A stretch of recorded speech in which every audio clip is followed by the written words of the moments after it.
जी माशाल्लाह ते कितने खूबसूरत फूल ने वेखो जी। अस्सलाम वालेकुम की हाल चाल ने व्यूवर्स, उम्मीद करने तुसीं ठीक हो सो ते अल्हम्दुलिल्लाह सी थोड़ी दुआवां नाल ठीक ठाक हैं। अज दा व्लॉग शुरू करने तो पहले मेरी एक छोटी सी रिक्वेस्ट है कि मेरी वीडियो लाइक किया करो और मेरे चैनल को सबसक्राइब कर लो ताकि मेरे आने वाली वीडियो थोड़े तक बआसानी पहुँच सके।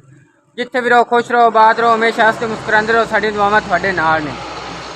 जी माशाल्लाह तो सुबह सुबह जो है ना बच्चे जो है नाश्ता कर रहे हैं, तो बाजी और जो है नाश्ता बना रहे हैं, नाल बेगम साहब बैठी है। अस्सलाम वालेकुम की हाल चाल ने मेरे भैन भाइयों, उम्मीद करना है कि तुम ठीक हो। तो अल्हम्दुलिल्लाह से ठीक ठाक है।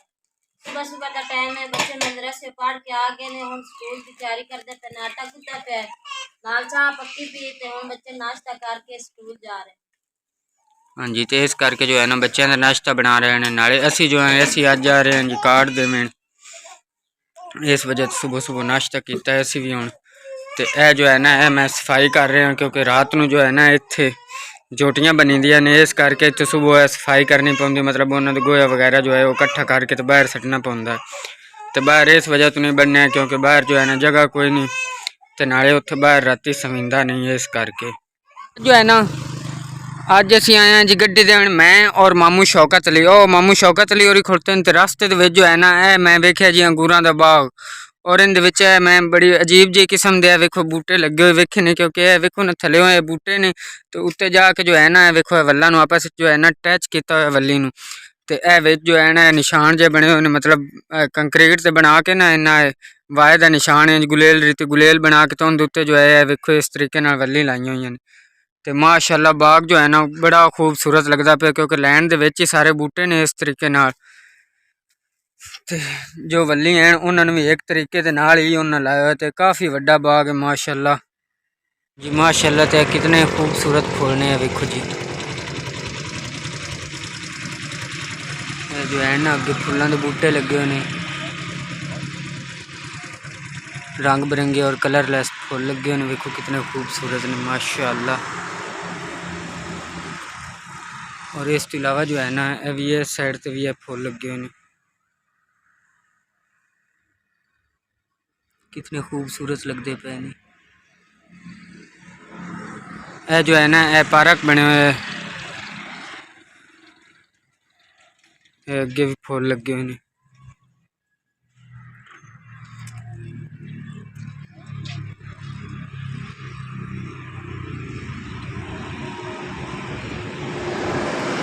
वह जो है ना नाल माल्टियां का बूटा है, बूटा जो है ना भरिया खड़ोता माल्टियां नाल, ते इस साइड से भी फुल लगे हुए हैं। तो यह पार्क वेखो कितना खूबसूरत बने हुए हैं। तो हुण जो है ना हुण असीं जी गंभीर वाले शहर चप्पे रहे हैं, वेखो जी गंभीर शहर की सूरत हाल है। तो फिलहाल जो है ना मामू तो मैं असीं दो ही हैं, तो पाकपतन शरीफ च हो के वापस आ गए हैं। तो हुण जो है ना हुण असीं गंभीर वाले पड़े हैं, तो इत्थे भी मतलब 7-8 गड्डी देनियां ने, इस करके असीं इत्थे आए हैं। तो हाले तक मतलब सानू पता नहीं लग रहा कि असीं केड़ी साइड से जाना है। फिलहाल जो है ना अड्डे च निकलने हैं, तो किसी बंदे तो पूछना है, अगर सानू पक्का एड्रैस का पता लगता है तो फिर थोड़े भैन भाइयों नाल रब्ता कर सकते असीं पहुँच जाए। हाँ जी, तो हुण जो है ना अल्लाह कीता है, तो असीं मतलब नेड़े आ लगे हैं उस पिंड के, जिहड़े पिंड च असां कार्ड देने ने। तो यह जो है ना मामू रिकार्ड लैके खड़ोते ने मोटरसाइकिल के उत्ते, तो इत्थे मतलब इस पिंड च असीं तकरीबन कोई 5-6 कार्ड देने ने। कुछ एड्रैस तो सानू यह दस्सिया इन्हें भई यह जो बारशन है ना, बारशन के नाल जिहड़ी पहली सड़क होवे इंज नूं मुड़दी पई, मतलब खब्बे हत्थ नूं, क्योंकि इधरों इस साइड तो असीं आउंदे पे हैं, तो यह साडा खब्बा हत्थ बनता है। उन्हें आख्या जिहड़ी खब्बे हत्थ नूं पहली सड़क मुड़े ना बारशन दे उत्ते, उहदे उत्ते तुसां मुड़ जाना है, तो वो बिल्कुल ही जाके पहला पिंड उन्हां दा ही उसी जिन्ना तुसां गड्डी देनी है।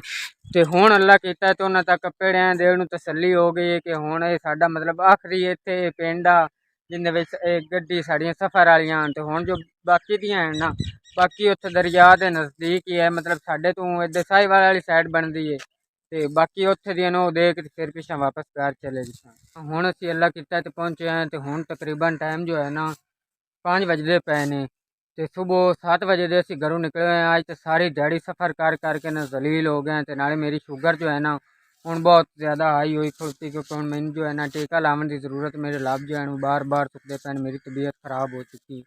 क्योंकि अज असी सफ़र ही बहुत ज़्यादा किया, तकरीबन 65 तो 70 किलोमीटर करके पाक पतन के नाल परली पासे भुमन शाह पिंड उत्थे गए हैं। उस तो बाद जो है हुण तकरीबन 45 तो 50 किलोमीटर करके ते इत्थे आए बैठे हैं 163 9 एल ते इत्थे जो है ना हुण इत्थे साड़ियां तकरीबन 5-6 गड्डी ने ते हुण ही अपने तकरीबन 5 मिनट होए ने। ए मामू होरी बैठे ने मंजी ते ए भाई होरी फिरदे ने जिन्हां नूं असां मतलब कार्ड देने आने आखरे की हाल ने भाई जान ठीक हो। हाँ जी, तो ए माशाअल्लाह वेखो है जी इन्हां दा रहन सहन दा हिसाब है, मतलब पेंडू माहौल है इत्थे भी। ए माल डंगर इन्हां रखे हुए माशाअल्लाह वेखो कितना खुला आता है। ते इत्थे जो है ना इत्थे हुण असीं ये गड्डी दे के ते इस तो बाद जो है हुण असीं इत्थों सीधा डायरैक्ट वापस चले जाना है। ते इत्थों वापस जाना है ते फिर असीं जो है ना ए 2 कार्ड हाले इत्थे दे ही आए, मतलब इत्थे ही देने ने। इत्थों वापस जाके 3 कार्ड इत्थे आन जिथे आए बैठे हैं ते 2 कार्ड जेड़े हैं इधर वापस जाके पिंड च देने ने ते इत्थों वाले कार्ड इत्थे खत्म हो जासन।